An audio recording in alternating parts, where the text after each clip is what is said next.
En esta clase nos concentraremos en un marco conceptual en el que podemos incluir todo lo que tiene que ver con nuestras intervenciones de conservación, que es lo que llamamos manejo adaptativo, o una estrategia de aprender haciendo, es decir, aprovechar las intervenciones de conservación como una oportunidad no solo de intentar mejorar un desafío que se opone a una fuerza de pérdida de diversidad biológica, sino además también como una oportunidad para aumentar nuestra certidumbre respecto del manejo sobre las causas responsables de ese problema.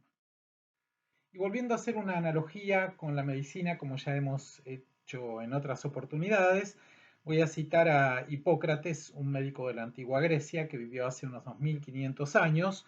Hipócrates tenía un principio que era el de primum non nocere, que quiere decir lo primero es no hacer daño, no empeorar la situación. Y de hecho, toda la visión de Hipócrates tenía que ver con la capacidad de recuperación autónoma del cuerpo humano. Y él decía, mucho más que intervenir, tenemos que darle la oportunidad al organismo afectado por una enfermedad o por un traumatismo para que se recupere por sus propias fuerzas y por sus propias capacidades. Es interesante, nuevamente, pensar en el punto de contacto entre las cuestiones que tienen que ver con el cuidado de la salud humana y el cuidado de la salud de las poblaciones, las especies y los ecosistemas, que es lo que nos compete en esta materia. Al respecto, podemos pensar un poco en esta idea de Hipócrates y preguntarnos en qué medida es conveniente, en qué medida es necesario intervenir para conservar biodiversidad, o en todo caso si alcanza con un enfoque pasivo que consista simplemente en cesar los efectos negativos de las actividades humanas sobre un sistema y permitirles que se recuperen por sí mismas. En realidad hay dos problemas con esta segunda opción. El primero tiene que ver con que es prácticamente imposible liberar a una población, una especie o un área natural de todos los efectos negativos de las acciones humanas, porque como hemos visto son múltiples y ocurren a amplísimas escalas. Aún si pudiéramos resolver un problema de fragmentación de hábitats, tendríamos todavía operando factores que tienen que ver con especies invasoras, con cambio climático, con aumento de la incidencia de radiaciones ultravioleta, etcétera, etcétera, etcétera. Es decir, en todos lados hay en todos los sitios del planeta está presente una o más fuerzas de transformación humana del ambiente. Por otro lado, en muchos casos, los sistemas naturales tienen características en la actualidad que los diferencian de cómo han sido históricamente antes de las transformaciones más intensas por parte de nuestra especie. Eso está más o menos resumido en estos 5 puntos. Las áreas naturales y las especies silvestres en general son reducidas en superficie o en abundancia, entonces en el caso de los paisajes ya no pueden sostener poblaciones viables y no pueden mantener el número de especies. En el caso de las poblaciones, en muchos casos ingresan en dinámicas que aumentan el riesgo de extinción paulatinamente. Por otro lado, estas áreas naturales están aisladas y entonces es muy difícil que haya movimiento de organismos de una a otra y se puedan compensar las reducciones significativas en el tamaño de las poblaciones por un efecto demográfico de rescate por la llegada de organismos de otro lado, por los problemas de fragmentación que vimos en una de nuestras clases anteriores. Las áreas naturales además son muy pequeñas para contener el régimen natural de disturbios, por ejemplo, para contener los incendios en la frecuencia y con la cobertura de superficie que ocuparon históricamente. Es prácticamente imposible pensar en un área protegida, por ejemplo, en la que pueda haber zonas que se quemaron hace 5, hace 10, hace 20, hace 30 años, porque las áreas son demasiado pequeñas y entonces ese mosaico en diferentes estadios sucesionales que permite la conservación de conjuntos completos de especies, prácticamente es incompatible con la superficie que tienen las áreas naturales en sí mismas. Estas áreas además suelen estar rodeadas de una matriz hostil, de una matriz que ejerce ese efecto de borde que ya describimos, que incluye la llegada de contaminantes, el ingreso de especies exóticas, la caza furtiva, y esa matriz, además, como dice el último punto, ejerce una presión directa, puede haber actividades de avance de la población humana directamente sobre esos sistemas, entonces es prácticamente imposible pensar en una estrategia pasiva de manejo y en general lo que tenemos que imaginar es, hace falta intervenir para conservar diversidad biológica. Está bien, necesitamos intervenir, pero ¿cómo? ¿Cuál es la mejor manera de organizar nuestras acciones de manejo? Y acá hay una especie de punteo de algunos principios que deberíamos tener en cuenta al momento de emprender una estrategia de conservación. El primero tiene que ver con conocer de la forma más detallada posible la historia natural de la especie, la población o del sistema ecológico con el que vamos a actuar. El segundo es velar por el mantenimiento de los procesos ecológicos críticos, es decir, de aquellas dinámicas del ecosistema responsables de la generación y el mantenimiento de la diversidad a largo plazo. Por ejemplo, en un ecosistema de pastizal, las fuerzas más importantes que moldean la biodiversidad incluyen la lluvia, la herbivoría, los incendios. Entonces, estos procesos se convierten en puntos de control, particularmente aquellos que podemos manejar. Es muy difícil manejar las precipitaciones, salvo a escalas muy pequeñas, que yo puedo regar, regular la cantidad de agua disponible, pero sí el fuego y la herbivoría, por ejemplo, pueden ser manejados y de esa manera puedo sostener las presiones evolutivas, los fenómenos ecológicos que generaron la diversidad biológica que quiero conservar. Por supuesto también actuar pensando en el contexto, no solo de los límites del área que me toca conservar hacia adentro, sino fundamentalmente también hacia afuera, minimizando los efectos de borde, las amenazas externas y maximizando los eventuales beneficios del contexto, porque no todo lo que rodea a un área de conservación es malo. De hecho, una organización apropiada de las actividades productivas por fuera de un área protegida puede aumentar el potencial de conservación regional de biodiversidad, de alguna manera extendiendo la superficie de una unidad de conservación, más allá de que efectivamente su área no aumente, pero sí a través de la implementación de actividades que provean recursos complementarios para las especies que se quiere conservar. También uno de los principios es que ante distintas alternativas de manejo deberíamos optar por aquellas que impliquen una intervención menos drástica. Si tengo más de una opción y esas distintas opciones implican eh, manejos más y menos significativos, más y menos intensos, debería preferir aquellos que tienen la posibilidad, que me brindan la posibilidad de volver atrás en caso de observar que el sistema responde de una manera diferente a la que yo esperaba. Finalmente, actuar de manera adaptativa. Actuar de forma tal que cada una de nuestras intervenciones sea una oportunidad de conocer mejor el sistema y fundamentalmente de aumentar mi certidumbre respecto de las causas que están motivando el problema de conservación en el que estoy enfocado. Esta clase se trata específicamente de eso, de lo que llamamos manejo adaptativo, de cómo se organizan las acciones para no solo tratar de resolver el problema, sino para comprender mejor si lo que estamos haciendo efectivamente va en la dirección deseada. El punto número 1 en el manejo adaptativo es reconocer que nuestros diagnósticos nunca son 100% ciertos. La conservación, como presentamos en nuestra primera clase, es una disciplina de crisis, requiere respuestas rápidas y muchas veces con información limitada. Prácticamente en todos los casos no estamos 100% seguros de cuáles son las causas principales que motivan un problema de conservación. Pero no tenemos tiempo como para esperar hasta conocer la situación en su detalle completo, en todos sus detalles. Entonces tenemos que actuar reconociendo que nuestros diagnósticos son hipótesis.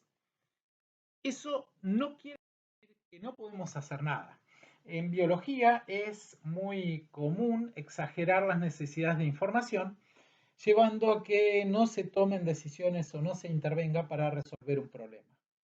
Más, es bastante común reconocer los riesgos de hacer algo y equivocarse, pero en cambio, los riesgos de no hacer nada, de no intervenir, no son reconocidos con tanta frecuencia. Y entonces, es bastante frecuente escuchar a colegas de las ciencias naturales afirmar, por ejemplo, que cualquier estudio científico que esté bien hecho va a contribuir a una mejora en las tomas de decisiones, y entonces tendríamos que esperar a acumular más información. o que no podemos hacer nada o podemos hacer muy poco en un sistema cuando, por ejemplo, no estamos ni siquiera completamente seguros de cuáles son las especies que habitan en ese lugar. O sea, no tenemos listas completas de flora o de fauna, de aves, de invertebrados o de lo que fuera. Bueno, yo estoy en condiciones de afirmar que ambas afirmaciones son falsas. Hay muchísimo que podemos hacer para resolver un problema, aun cuando conozcamos poco, si organizamos nuestras intervenciones de manera adaptativa, si tenemos cuidado, por supuesto, si somos mínimamente intrusivos, si nos preparamos para respuestas inesperadas del sistema, pero además si organizamos nuestras intervenciones como experimentos que no solo traten de resolver la causa más probable, según lo que sabemos, que genera esa situación de pérdida de biodiversidad, sino también de mejorar nuestra certidumbre, nuestra certeza respecto de que esa efectivamente es la causa. Por otro lado, respecto del primer punto, no todo estudio científico serio va a contribuir a tomar una mejor decisión. Tenemos que conocer toda la información, tener a mano toda la información disponible y en todo caso detectar incertidumbres clave, quiero decir, preguntas que en caso de ser contestadas mejoran significativamente nuestra capacidad de desarrollar una intervención efectiva, pero no cualquier necesidad de información, no cualquier pregunta es relevante. Imagínense un médico que recibe una persona que tiene fiebre y dolor de garganta, no le va a indicar una radiografía de tobillo. Por más que una radiografía de tobillo esté perfectamente bien hecha, no es pertinente de forma directa, no responde una pregunta crítica para asegurar ese diagnóstico y lo mismo ocurre en biología de la conservación. Tenemos que tener cuidado con esta debilidad académica de pensar que no se puede hacer nada hasta que no estemos seguros de todo, porque nunca vamos a estar seguros de todo. Entonces, tenemos que tomar decisiones y cuando vamos a tomar una decisión, básicamente tenemos estas tres alternativas. Hago lo que leí en la literatura o consulto a un especialista y actúo en función de su opinión. Alternativamente, puedo hacer eso, revisar la bibliografía, consultar a un especialista, tomar la decisión, pero monitorear las consecuencias de mi intervención de alguna manera, planteando que no estoy completamente seguro de si lo que alguien me dijo o lo que alguien escribió es exactamente lo que ocurre en el lugar donde me toca intervenir. Y finalmente, puedo explorar al mismo tiempo las consecuencias de más de una intervención. Puedo intervenir en un lugar sí y en otro no, usando un diseño de tipo caso-control, un punto de referencia donde no intervengo para ver si efectivamente lo que yo hago tiene un efecto sobre el sistema. En algunos casos puedo tomar medidas diferentes si se trata del control de una especie invasora que considero perjudica o compromete la conservación de una especie nativa, podría bajar la densidad de esa especie a distintos valores en distintos lugares y de esa manera aumentar mi confianza respecto del diagnóstico. Eso es organizar las intervenciones como experimentos, eso es manejo adaptativo. En muchos casos esos experimentos son costosos, no solo en términos económicos, sino también en términos del riesgo sobre la biodiversidad. A veces si hay un factor que está actuando sobre una especie amenazada, es una especie de lujo epistemológico, decir, voy a neutralizar ese factor en una población y en la otra no, a ver qué pasa, porque no puedo correr el riesgo de que una de las poblaciones desaparezca. Siempre tengo que evaluar eso, siempre lo que está primero es mi objetivo de conservación, pero si quiero ser efectivo a largo plazo en conservación, tengo que tener buenos diagnósticos. Y si mis intervenciones pueden servir para poner a prueba los diagnósticos que son, como dijimos, hipótesis, entonces tanto mejor. Vamos a ver un ejemplo para tratar de ilustrar esto. Supongamos que estamos en un área protegida en la que habita una especie de anfibio nativo, vulnerable, que vive en las charcas de los arroyos de la reserva y alguien propone abrir un sendero de interpretación que vaya por la margen de uno de los arroyos. El responsable, por ejemplo, de uso público del área dice esta es una oportunidad muy buena para que la gente conozca la reserva, pero particularmente para que conozca esta especie que puede estar en un contacto cercano. Y por otro lado, el responsable de conservación dice el riesgo es muy grande porque como sabemos ese sendero no va a afectar a la población de anfibios, por ejemplo, que no va a reducir el éxito reproductivo y quién sabe provocar una reducción del tamaño de la población. Bueno, tradicionalmente en manejo de áreas protegidas, lo más simple es decir, bueno, por las dudas de cometer un error, mejor no abrimos el sendero. Pero no abrir el sendero tiene un costo también, porque nosotros queremos transmitir la importancia de la conservación de esa especie y el especialista en uso público nos dice, esta es una oportunidad muy valiosa e insiste en eso. Entonces, ¿cómo podemos resolver esa situación? ¿Cómo puedo hacer para tomar una decisión sobre si abrir o no el sendero? Bueno, como decíamos recién, lo primero sería leamos antecedentes con esta especie o con otras especies, preferentemente con una biología similar, preferentemente en ambientes similares, a ver si alguien alguna vez midió el impacto que puede tener la presencia de personas cerca de un área reproductiva de anfibios parecidos al que me toca conservar en esta reserva. Y tomemos la decisión guiados por esa idea. Es decir, veamos qué dicen los antecedentes. Si las consecuencias previstas no parecen ser irreversibles, abramos el sendero. Adoptemos la medida y monitoreemos los resultados. Es decir, veamos qué pasa a continuación de la apertura del sendero. Para eso, lógicamente, tengo que tener datos previos y posteriores. Por ejemplo, podría medir el número promedio de larvas, de huevos de esta especie que eclosionan por hembra y ver si hay algún cambio después de abrir el sendero. Monitoreo ese éxito, ese indicador de éxito reproductivo antes y después de la intervención de manejo. Mejor, podríamos abrir el sendero, monitorear qué pasa con el éxito reproductivo, compararlo con lo que ocurre en un arroyo que no tiene un sendero al lado. Eso me permite independizarme de lo que llamamos factores de confusión. Porque podría ser que después de abrir el sendero, el éxito reproductivo de esta especie de anfibio caiga, y si yo no tengo un control, no puedo estar completamente seguro de que el cambio estuvo relacionado directamente con la apertura del sendero. Supongamos que un vecino de la reserva empieza a usar un agroquímico diferente que reduce el tamaño de las poblaciones de insectos y eso tiene un efecto sobre las poblaciones de anfibios y entonces hay una caída en el éxito reproductivo o una caída en la abundancia en función de un factor que no es el que yo apliqué. Bueno, para eso sirven los controles. Para eso sirve tomar muestras en un sitio que supongo igual en todo al sitio de la intervención, en un arroyo que es igual al arroyo donde habría el sendero, pero distinto en que ahí no hay sendero. Por supuesto, no existen dos arroyos iguales, entonces tengo que buscar un control que sea lo más parecido posible al sitio donde voy a intervenir.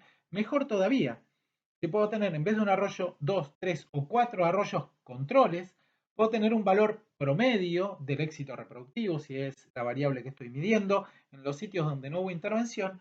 Y ahora entonces hago un diseño un poco más complejo que se llama antes, después, caso, control. Es decir, mido el éxito reproductivo de los anfibios en el arroyo con sendero y en los arroyos sin sendero antes de abrir el sendero y después de abrir el sendero.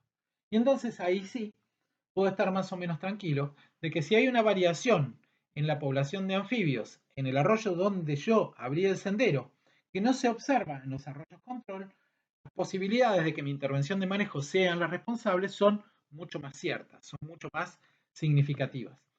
Esto es manejo adaptativo.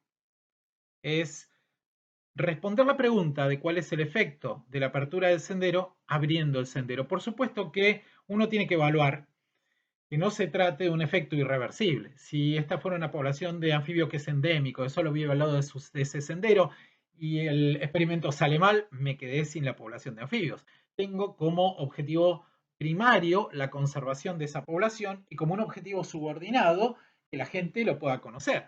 ¿De acuerdo? Pero si este anfibio estuviera presente en más de un arroyo, y si yo hiciera un manejo cuidadoso de la presencia de las personas, de la construcción del sendero, utilizando todos los antecedentes que indican cuál es el estado del arte en la construcción de ese tipo de infraestructura, entonces podría probar este experimento. La verdad, no existe manera cierta de saber cuál va a ser el efecto de una medida de manejo hasta implementarla, porque trabajamos con sistemas extremadamente complejos, cuya respuesta depende de múltiples factores. Entonces, el manejo adaptativo, que es esto, manejar monitoreando, manejar organizando las intervenciones de manera científica, como si fueran experimentos, es una herramienta muy poderosa para conocer mejor cuáles son los factores que causan los problemas de conservación. La clave es transformar mi incertidumbre en preguntas. Las preguntas son una herramienta poderosísima en el manejo y construir a partir de esas preguntas hipótesis que sean testeables. Las preguntas típicas de manejo en conservación y en manejo de áreas protegidas, como por ejemplo, ¿cuántas personas pueden recorrer un sendero sin causar un impacto sobre la biodiversidad? ¿En qué sector de una reserva podría ubicar un área de campamento causando el impacto mínimo sobre la diversidad biológica o el funcionamiento del ecosistema? ¿Qué actividades se pueden permitir en un sector de alto valor de conservación sin condicionar esos objetivos? ¿Podemos implementar o sostener una actividad productiva basada en una especie silvestre sin comprometer la supervivencia de sus poblaciones? ¿Puedo sostener una caza tradicional, una actividad de explotación tradicional sin que eso implique un daño sobre la población? Bueno, el manejo adaptativo me ayuda a buscar respuestas a estas preguntas. Continuando con esta idea, vamos a plantear otro ejemplo. Supongamos que nos toca manejar una reserva de pastizal natural donde se realizan relevamientos regulares de fauna silvestre. Por ejemplo, se hacen censos de aves y se ha observado que en los últimos 15 años hay una reducción progresiva en la abundancia de aves de pastizal. Quiere decir, tengo cada vez menos individuos de las poblaciones de aves de pastizal que habitan esa reserva. Entonces, lo primero que yo intento es buscar una causa, o sea, proponer un diagnóstico. Mi pregunta es, ¿por qué las poblaciones de aves son cada vez menos abundantes? ¿Cuál es la causa? ¿Cuáles son las causas principales responsables de la reducción del tamaño de las poblaciones? Entonces, sí, reviso la bibliografía, consulto a los especialistas, veo qué pasa en otras regiones, en áreas similares, con grupos de organismos equivalentes o parecidos. Aprovecho mi conocimiento de la historia natural del lugar, que decíamos es uno de los pilares del manejo efectivo en conservación. Y supongamos que en este caso encuentro que en otras reservas se dice que el sobrepastoreo por herbívoros exóticos aumenta la exposición de los nidos de aves que anidan en el piso, de aves de pastizal. Eso aumenta las tasas de predación y baja la abundancia. Y yo en mi reserva tengo una población de caballos cimarrones. Entonces podría proponer como respuesta posible a esta pregunta, a la pregunta de cuál es la causa, que la presencia de los caballos cimarrones es responsable de la disminución en la abundancia de aves de pastizal porque el pasto más bajo y más abierto, resultado del pastoreo, aumenta la exposición de los nidos a los depredadores. Esto es una hipótesis. ¿Qué es una hipótesis? Es una respuesta posible a mi pregunta, no cualquier respuesta. En este caso es una respuesta que se basa en mi conocimiento del área y en un análisis de los antecedentes y de los conceptos ecológicos generales que median la relación, por ejemplo, entre herbívoros, vegetación, predadores y aves de pastizal. Esta hipótesis permite construir lo que en epistemología se llama predicciones. ¿Qué son las predicciones? Son las consecuencias esperadas en caso de que mi hipótesis sea correcta. ¿Qué espero que pase si es cierto que son los caballos cimarrones o es el pastoreo por caballos cimarrones el que produce una reducción en el tamaño de las poblaciones de aves? Bueno, yo esperaría, por ejemplo, que la abundancia desde pastizal sea mayor en áreas donde hay menor abundancia de caballos cimarrones, donde el pasto crece más alto, donde hay mayor densidad de pastos y eventualmente menor tasa de predación. Yo esperaría también que el éxito de cría de las aves de pastizal sea mayor en áreas con baja densidad de caballos cimarrones. Y yo esperaría también que si bajara por alguna intervención de manejo la densidad de caballos cimarrones, se produciría un aumento en el éxito de cría de las aves, un aumento en la abundancia de las aves, en consecuencia de este incremento en el éxito de cría. Fíjense que acá hay una cuestión que es muy importante en manejo. No tenemos que confundir los objetivos con las herramientas, los fines con los medios. Nosotros tenemos objetivos que son objetivos de conservación. Cuando vamos a controlar, por ejemplo, una especie exótica invasora, como podría ser este caso, cuando vamos a reducir la abundancia de caballos cimarrones, lo hacemos no porque ese sea un objetivo en sí mismo, sino porque esperamos con ese objetivo resolver un problema de conservación. Quiero decir, si yo estoy preocupado por la caída en la abundancia de aves de pastizal y bajo la densidad de caballos cimarrones, extraigo parte de la población o utilizo algún método anticonceptivo para bajar la fertilidad de los caballos y reducir la población, reducir el pastoreo, espero que eso produzca un aumento en el tamaño de las poblaciones de aves de pastizal. Lo hago con un fin, con un objetivo de conservación. Cualquiera sea la medida que yo implemente para bajar la tasa de pastoreo de los caballos, lo primero, en términos de efectividad, es que así suceda. Quiero decir, bajo la cantidad de caballos y el pastizal se recupera. Si eso no pasa, bueno, es que no bajé lo suficiente la cantidad de caballos, tengo que intervenir de alguna otra manera, quizá el pastizal está muy dañado y ya no consigue recuperarse por su propia capacidad de regeneración. No fui efectivo en la aplicación de mi herramienta, que fue reducir la abundancia de caballos. Ahora, si yo reduzco la abundancia de caballos y el pastizal se recupera, todavía me falta algo muy importante, que es ver qué pasa con la abundancia de las poblaciones de aves de pastizal. Porque si se recupera la vegetación, pero las poblaciones de aves de pastizal siguen bajando, lo que yo hice no es un éxito en términos de conservación. Mi objetivo no era sacar caballos. Sacar caballos era una herramienta para alcanzar un objetivo que era que se recuperen las poblaciones de aves de pastizal. Si yo conseguí que se recupere la vegetación, pero las poblaciones siguen bajando, mi diagnóstico estaba equivocado. Mi hipótesis era errada. Mi predicción no apoya mi hipótesis. El problema para las aves de pastizal no era el pastoreo por caballos cimarrones, era algún otro. Entonces, yo no puedo medir el éxito de un área protegida a partir de cuántos caballos pude sacar, sino que necesito un indicador que me muestre cómo responden las poblaciones de aves que son objeto de conservación una vez que implemento esa medida de manejo. Podemos representar eso, toda esta intervención planificada, diagnósticos planteados como hipótesis, intervenciones, monitoreo, con un gráfico que podemos llamar ciclo de manejo y aprendizaje. Fíjense que es las dos cosas al mismo tiempo. Es aprender haciendo, pero también podría ser conservar haciendo, conservar aprendiendo. Entonces, yo tengo una meta de conservación, por ejemplo, podría ser proteger las poblaciones de aves de pastizal, recuperar la abundancia histórica de aves de pastizal. Tengo un diagnóstico, que es a la vez una hipótesis. Las poblaciones de aves de pastizal están en caída, están en disminución por el sobrepastoreo por caballos cimarrones. Me planteo un objetivo que podría ser, por ejemplo, reducir la abundancia de caballos cimarrones en un 50% en un periodo de 2 años, por decir.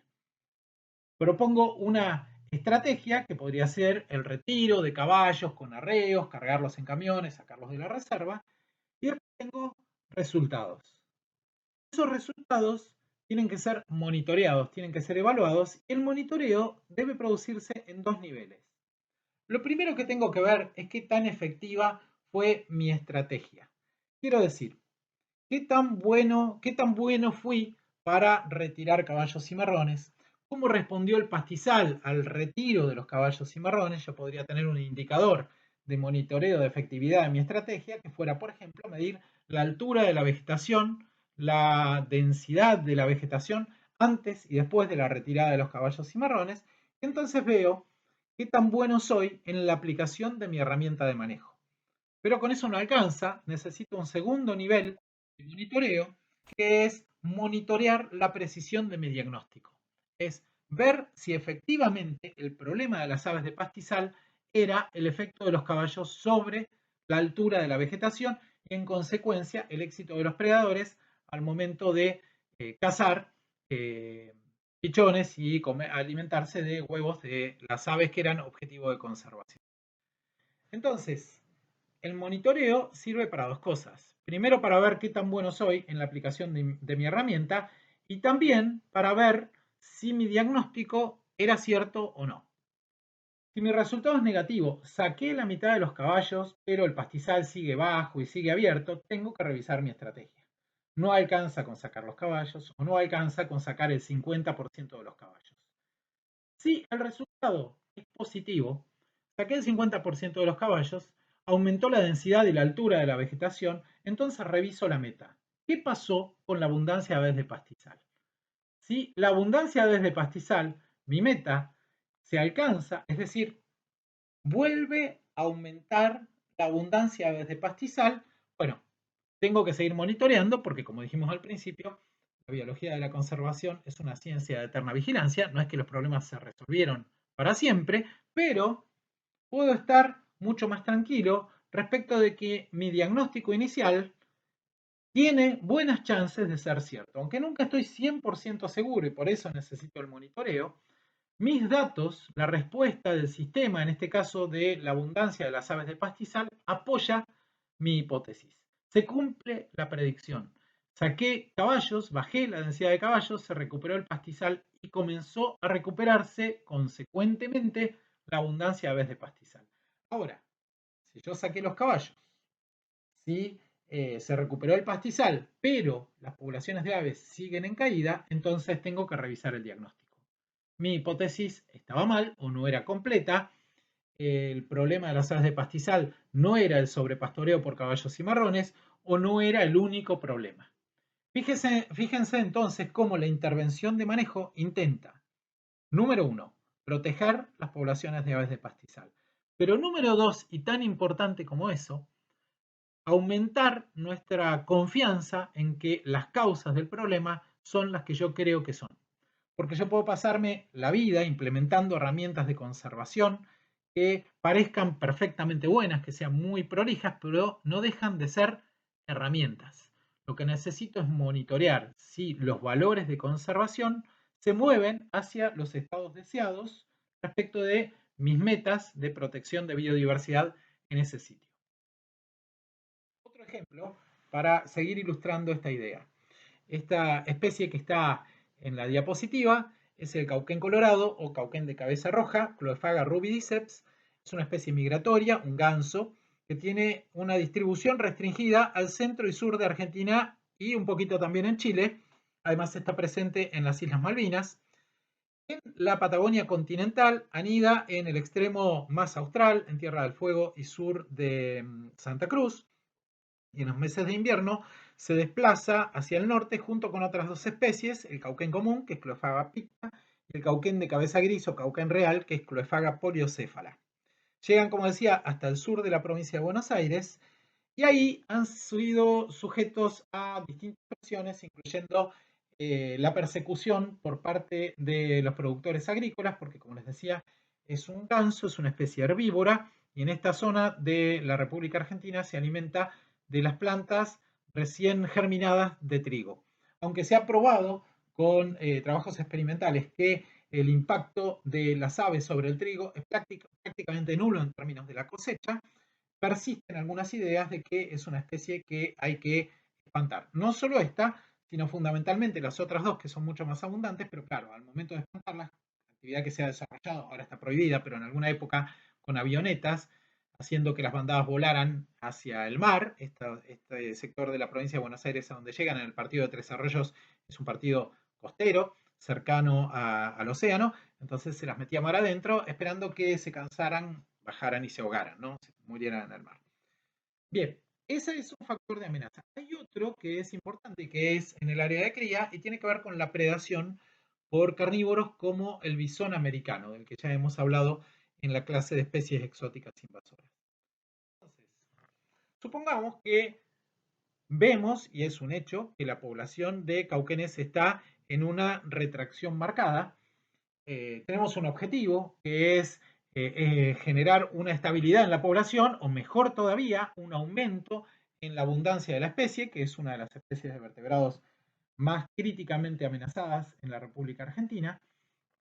Propongo un diagnóstico, me pregunto cuáles son las causas, porque la especie es cada vez más rara, y propongo que una de las causas importantes, significativas, es la predación de huevos y de pichones por bisones en el área de cría de la especie. Yo necesito aumentar la abundancia de la especie y para eso me propongo reducir la predación, por ejemplo, en un 50%, y busco una herramienta que pueda aplicar para conseguir eso. ¿Cómo hago para que el efecto de los bisones sobre las áreas de anidación sea menor? Y por ejemplo, me puedo proponer usar clausuras, usar cercos que eviten que estos predadores accedan a los nidos, ¿no? Entonces, si establezco esa estrategia, es decir, pongo cercos para que los bisones no lleguen a los nidos, haciendo eso espero bajar la predación y al bajar la predación espero que la población se recupere, tengo que desarrollar, asociado con todo esto, una estrategia de monitoreo. Entonces, manejo los predadores de Cauquén Colorado y realizo un monitoreo primero sobre la predación. Puse los cercos. Al poner los cercos, cae la predación, lo que yo esperaba, en este caso un 50%. Si no cae, reviso la estrategia. Los cercos no sirven. Por ejemplo, los bisones son capaces de evitar esos cercos, o hay que poner cercos más largos, o hay que usar algún otro tipo de medida para bajar la predación. Si la predación sí baja, efectivamente puse los cercos y ahora la tasa de predación es por lo menos la mitad de la que era antes. ¿Qué hago? Ya está, terminé, celebro el éxito de mi campaña de conservación. No, porque bajar la predación de huevos y pichones era una herramienta para alcanzar una meta. La meta era la recuperación de las poblaciones. Si la población se recupera, bien. No solo estoy consiguiendo mis objetivos de conservación, sino que estoy aumentando mi certeza de que la predación es un factor significativo y tengo que seguir trabajando en esa dirección. Si pese a que conseguí bajar la predación, mis cercos son muy efectivos, el número de huevos y pichones predados baja a menos del 50%, pero la población no se recupera, tengo que revisar el diagnóstico. El problema no era la predación o no era un problema relevante, o en algunos casos, y esto es algo importante, tengo que esperar un poco para ver lo que ocurre, porque muchos sistemas biológicos y sociales también tienen una inercia y las respuestas no se producen inmediatamente. Y ese es uno de los desafíos del monitoreo, la demora en la respuesta de los sistemas frente a mis intervenciones de manejo. Ahí está el tema de los indicadores. Hay un punto central en el manejo adaptativo que es ver la respuesta del sistema. Pero, ¿qué indicadores elijo? ¿Qué son los indicadores primero? Bueno, son medidas, son parámetros de las poblaciones o de las comunidades, la abundancia de las especies, la abundancia de algún grupo de especies, la concentración de alguna sustancia en el agua o en el suelo, las interacciones ecológicas como la tasa de granivoría o la tasa de polinización. En general, un indicador es bueno si su respuesta frente a un cambio ambiental o a una intervención de manejo refleja la respuesta de grupos o procesos de interés. Como vamos a ver ahora enseguida, es frecuente que usemos como indicador la especie que queremos conservar. Es decir, nos concentramos en la especie que queremos conservar. Y eso a veces no es la mejor decisión, porque normalmente nosotros trabajamos con especies que son muy poco abundantes. Y si son poco abundantes, es difícil alcanzar una conclusión más o menos significativa a partir de una intervención de manejo, porque difícilmente tenga un número de muestras con presencia de la especie suficiente como para poder tener un análisis estadístico significativo, una diferencia estadística significativa. Supongamos que quiero restaurar pastizales en el sur de la provincia de Buenos Aires para que sirvan como hábitat de cría para la loica pampeana. Leistes de Filippi, que es una especie que ha sufrido también una retracción numérica y en área de distribución dramática en función de los cambios del paisaje y el avance de la frontera agrícola en toda la región pampeana. Entonces, si yo dijera, voy a restaurar el pastizal, voy a bajar la carga ganadera, voy a hacer que aumente la altura y la densidad de los pastizales, voy a hacer que aumente la disponibilidad de alimento en las épocas de cría, y voy a medir si eso funciona o no, viendo cómo cambia la abundancia de esta especie.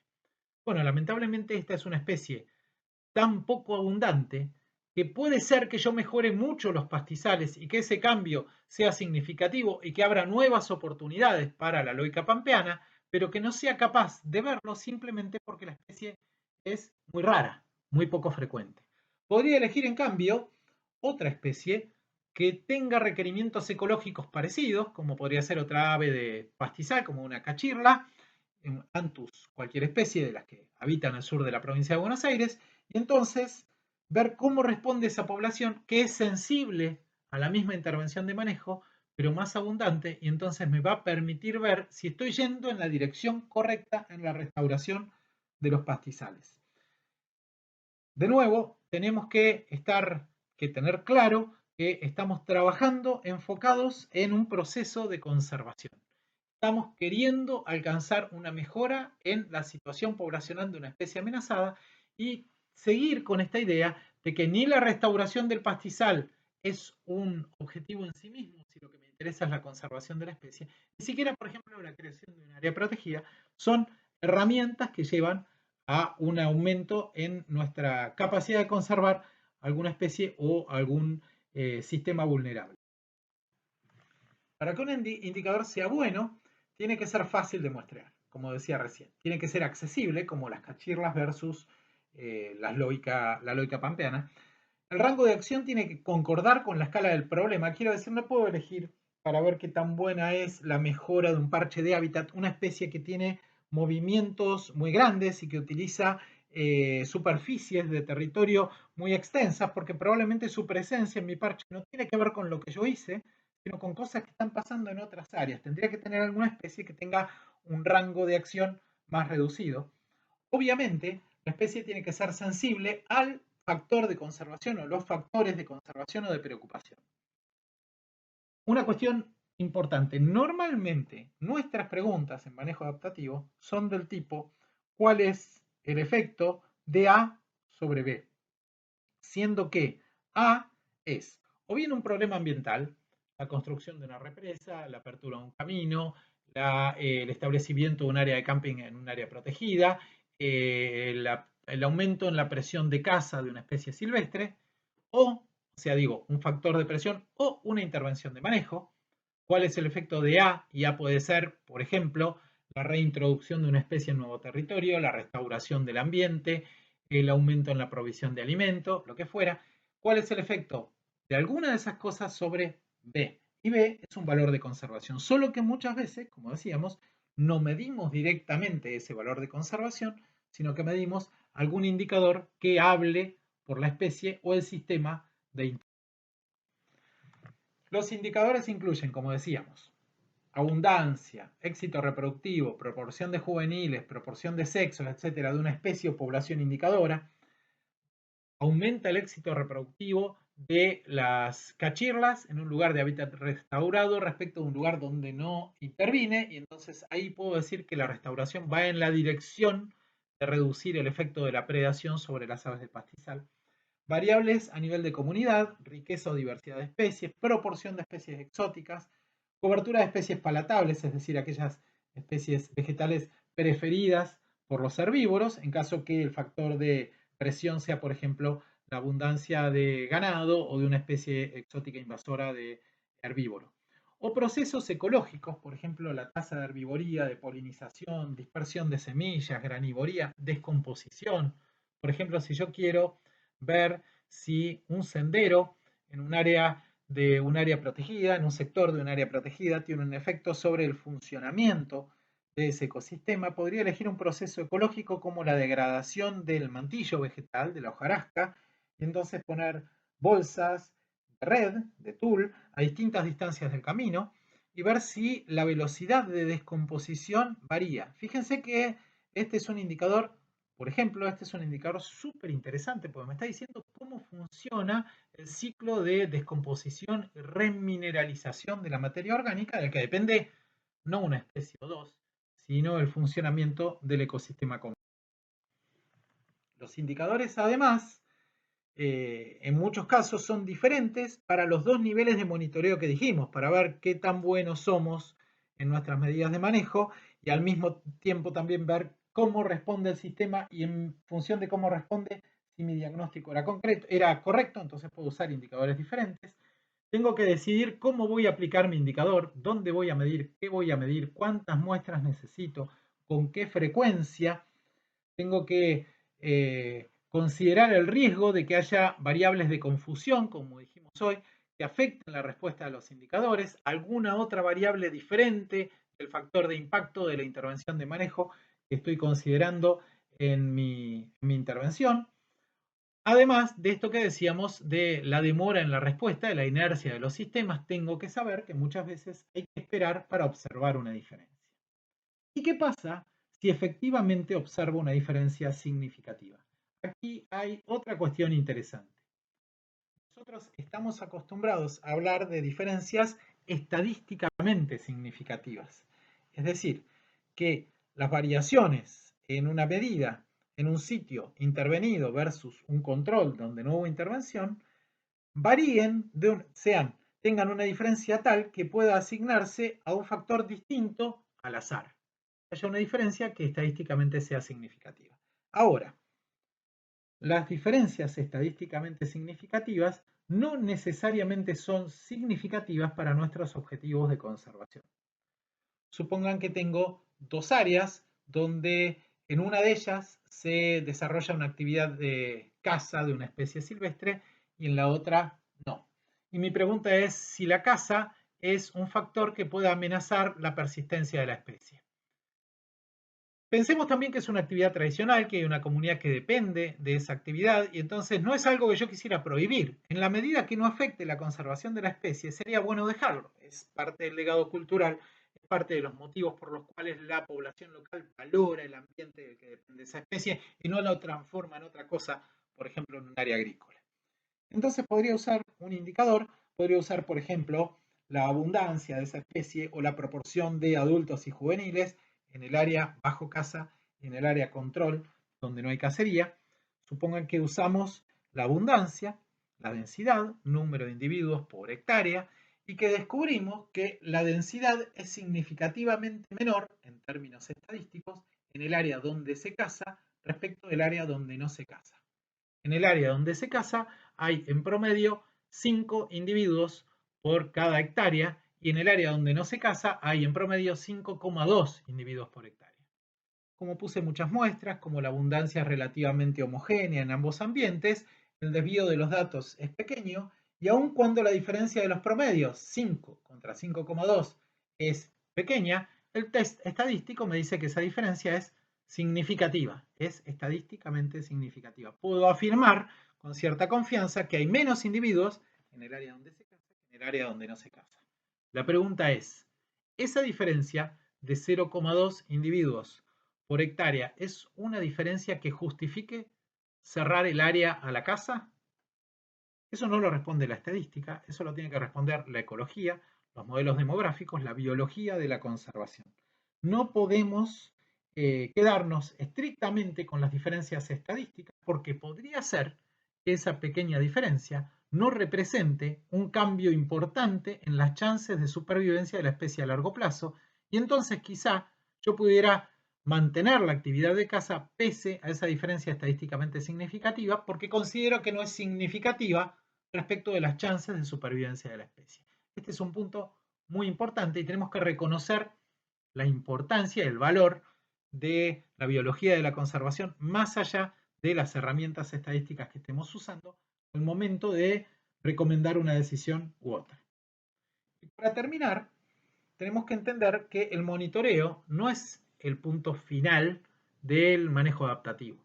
El monitoreo es el reinicio de un nuevo ciclo de manejo-aprendizaje o de conservación-aprendizaje.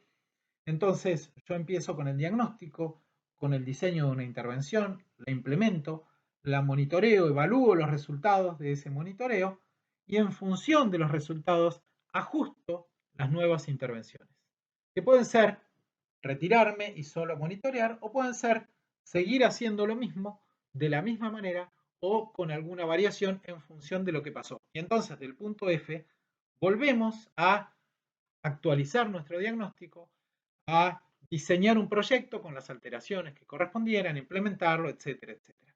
Así estamos desarrollando Una de las herramientas más fuertes que existen en conservación y en manejo de recursos naturales es justamente el manejo adaptativo. En ciencia sabemos que no existe nada tan fuerte como un experimento bien planeado y bien implementado. En conservación no existe nada tan fuerte como una intervención de manejo desarrollada sobre una base científica y con los conceptos del manejo adaptativo, lo que nos permite tratar de resolver el problema, caminar hacia los objetivos de conservación que nos planteamos, pero sobre todo aumentar nuestra confianza en que estamos haciendo lo que efectivamente corresponde de acuerdo con un diagnóstico sólido y correcto.